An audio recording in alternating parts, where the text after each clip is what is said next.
Hello नमस्ते and welcome to my channel beautiful life. म प्रजिताको तर्फबाट यहाँलाई धेरै धेरै स्वागत तथा न्यानो न्यानो अभिवादन। आज म तपाईँलाई काउलीको यो ग्रेभी दहीसँग बनाउन सिकाउँदैछु। दही काउली र केराउको यो ग्रेभी साँच्चै धेरै मिठो हुन्छ खानको लागि र यसको टेक्सचर पनि एकदमै राम्रो बनेको छ। हेल्थको लागि पनि यो राम्रो छ, खानको लागि पनि एकदम स्वादिलो हुन्छ। काउलीको सिजन छ, काउलीलाई यसरी पकाउनु भएको खण्डमा यो तपाईँले पकाउने भन्दा दुगुना ज्यादा मिठो हुन्छ।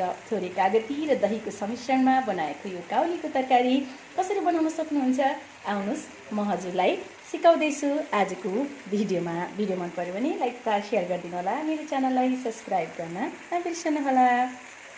ओके, एकैछिन पकाइसकेपछि यो काउली चाहिँ हजुरले हेर्न सक्नुहुन्छ, काउली र केराउ यसरी रेडी हुन्छ र यसलाई माथिबाट हामी हरियो धनियाँले हल्का सर्भ गरिदिन्छौँ र ग्यासको फ्लेम अफ गरिदिनु होला। एकदमै राम्रो टेक्सचरमा तयार हुन्छ। हजुरले हेर्न सक्नुहुन्छ यो ग्रेभी पनि छ र अत्यन्तै स्वादिलो ग्रेभी बन्छ। हेल्थको हिसाबले पनि राम्रै हुन्छ, खाना पनि एकदमै स्वादिलो हुन्छ। यसलाई म अर्को भाँडामा खनाउँदैछु। ओके, हामी सबैभन्दा पहिले फुलकोपीलाई यसरी ठुलो ठुलो पिसमा काट्छौँ, सफा पानीले पखालेर काट्छौँ। कागती मैले लिएको छु। यो हामी फर्स्ट कोपीलाई हल्का हाफ बोइल गर्छौँ। यो मसिनो गरेर यो कोपीको जुन कलिलो भाग हुन्छ यसलाई पनि राख्नुहोस्, यसले कोपीको स्वाद अझ राम्रो बनाउँछ। ओनियन मात्रै मैले काटेको छु अहिले, अरू केही छैन। ग्यासमा मैले एउटा भाँडो बसाएको छु, भाँडामा मैले अलिकति पानी राखेको छु।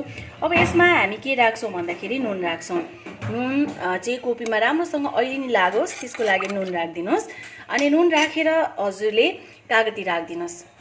कागतीले कोपीको स्वादलाई अझ राम्रो बनाउँछ। आधा दाना काटेको कागती राखिदिनुहोस्, धेरै पनि तपाईँलाई भरे नमिठो लाग्न सक्छ। सो आधा दाना काटेको कागती, 1 चम्चा नुन राखेको छु मैले र यसमा अब हामी काटेर राखेको कोपी जुन छ यसलाई राखिदिन्छौँ र यसलाई एकछिन मात्रै एकछिन यो हल्का बोइल होस् यसको लागि यसलाई हामी ढाकेर 4 देखि 5 मिनटसम्म मध्यम आँचमा पकाइदिन्छौँ। ओके, 2 देखि 3 मिनट अथवा 5 मिनटसम्म हल्का पानी आउन्जेल मात्र यसलाई हामीले बोइल गर्छौँ र यसपछि यसलाई हामी पानीबाट फर्स्ट निकालिदिन्छौँ।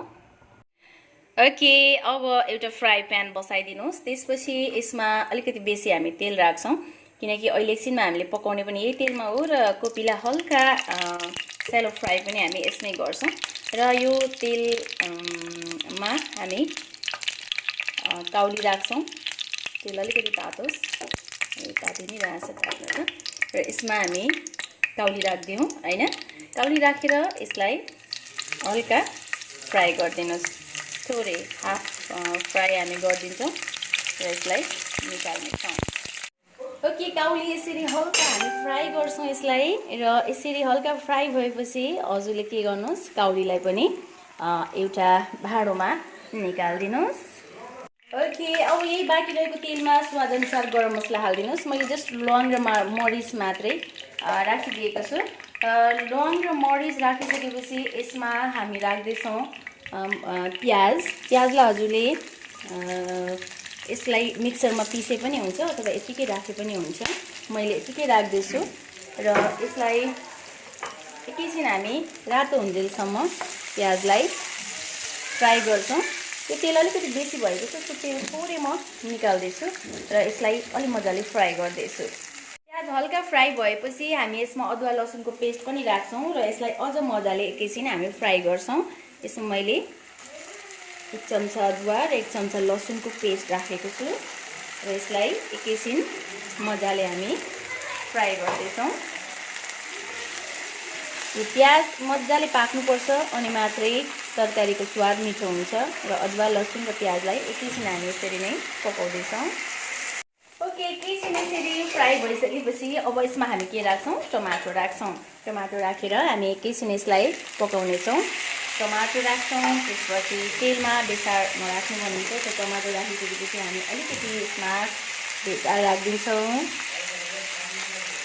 बेसार राखिसकेपछि यसलाई एकैछिन हजुरले चलाइदिनुहोस्। यसरी यही टमाटरमा हामी मसला पनि राखेर पकाउनेछौँ ताकि मसला राम्रोसँग पाकोस्। यसरी टमाटर राख्नुभयो। अब यसमा हामी अदुवा र जिरा र धनियाँको धुलोलाई पनि राखिदिन्छौँ।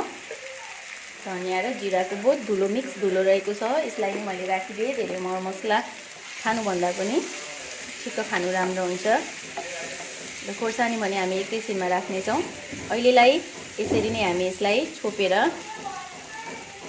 पकाउनेछौँ। 5 मिनट जति यसलाई मजाले छोपेर हजुरले पकाइदिनुहोस्।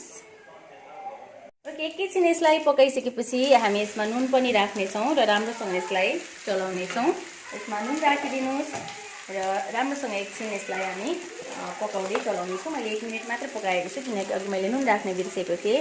सो नुनले अलिक छिटो टमाटरलाई पकाउँछ र कोपीमा हामीले अलरेडी नुन राखिसकेका छौँ। हामी केराउ पनि मिसाउँदैछौँ र केराउ र टमाटरलाई पुग्ने गरी मैले नुन राखेको छु र नुन राखेर यसलाई फेरि एकैछिन 5 मिनट जति छोप्दै हामी पकाइदिन्छौँ। ओके, एकैछिन 2 मिनट जति यसरी छोपेर पकाइसकिसकेपछि यो टमाटर पनि पाक्छ र टमाटर पाक्छ। यहाँ मैले 2टा कोपी छोरीलाई राखिदिएको छु, अनि पिरो खाँदिनन्। सो यो कोपी चाहिँ उनलाई मैले पिरो अब हाल्नको लागि त्यतिकै पकाइदिएको हुँ, ताकि यो कोपीसँग उनले खाउन् भनेर हैन। उनलाई फुलकोपी एकदम मन पनि पर्छ। सो अब हामी के गर्छौँ, यसमा म राखिदिँदैछु केराउ।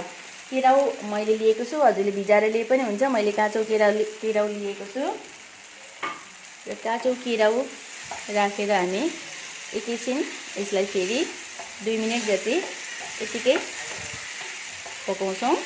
काँचो केराउ राखेर 2 मिनट जति हामी यसलाई पकाउँछौँ। र अब यहाँ म ग्यासको फ्लेमलाई एकदमै सानो बनाइदिँदैछु र थोरै दही राख्दैछु। दहीले यसको स्वादलाई अझ ज्यादा मिठो बनाउँछ र यो ग्रेभी एकदमै राम्रो हुन्छ। तर दही फाट्न सक्छ, सो मजाले हजुरले फिट्नुपर्ने हुन्छ दहीलाई। दही मैले 4 चम्चा राखेको छु र यसलाई राम्रोसँग हामी चलाइदिन्छौँ। ग्यासको फ्लेम पुरै अफ हुनुपर्छ यतिखेर, नत्र हजुरको दही चाहिँ फाट्ने सम्भावना हुन्छ। र यसरी दही राखेर म राम्रोसँग यसलाई चलाउँदैछु। ओके, दही राखेर यसरी यसलाई चलाइसकेपछि हजुरले अब ग्यासको फ्लेम पनि अन गरिदिनुहोस् र हामी यसमा के राख्दैछौँ भने जुन मसिनो गरेर काटेको हरियो कोपीको सलाद थियो त्यसलाई पनि यसरी राखिदिन्छौँ। यसलाई पनि र थोरै पानी राखेर हामी यसलाई पकाउनेछौँ। साथमा म यसमा खोर्सानीको धुलो पनि राख्दैछु, यसको कलरको लागि, अथवा यसले स्वाद पनि मिठो दिन्छ। यो अकबरी खोर्सानीको धुलो हो, कुनै साइड इफेक्ट पनि गर्दैन। सो खोर्सानीको धुलो पनि मैले राखिदिएँ।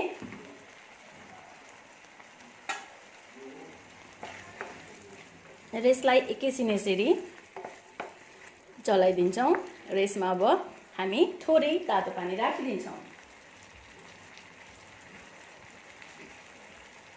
यसमा अलिकति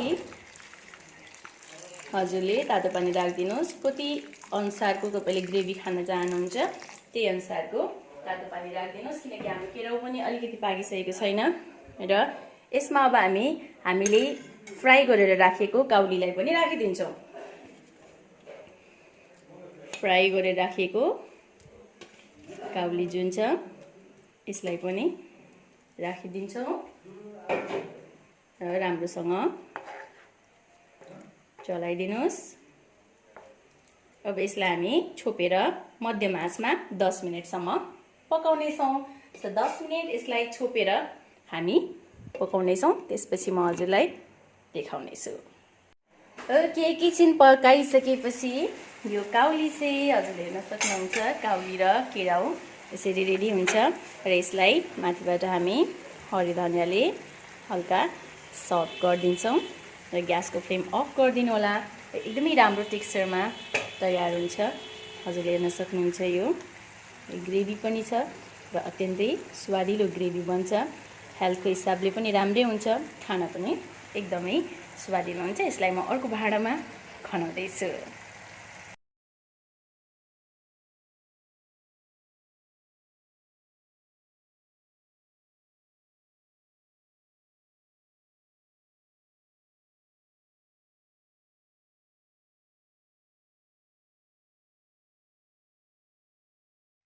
ओके, र काउलीलाई मैले भाँडोमा खनाएको छु र यसलाई तपाईँले रोटीसँग, तरकारीको रूपमा अथवा खानासँग पनि राम्रोसँग खान सक्नुहुन्छ। कस्तो लाग्यो आजको भिडियो? मन पऱ्यो भने लाइक तथा सेयर गरिदिनु होला। मेरो च्यानललाई सब्सक्राइब गर्न नबिर्सनु होला। Thanks for watching.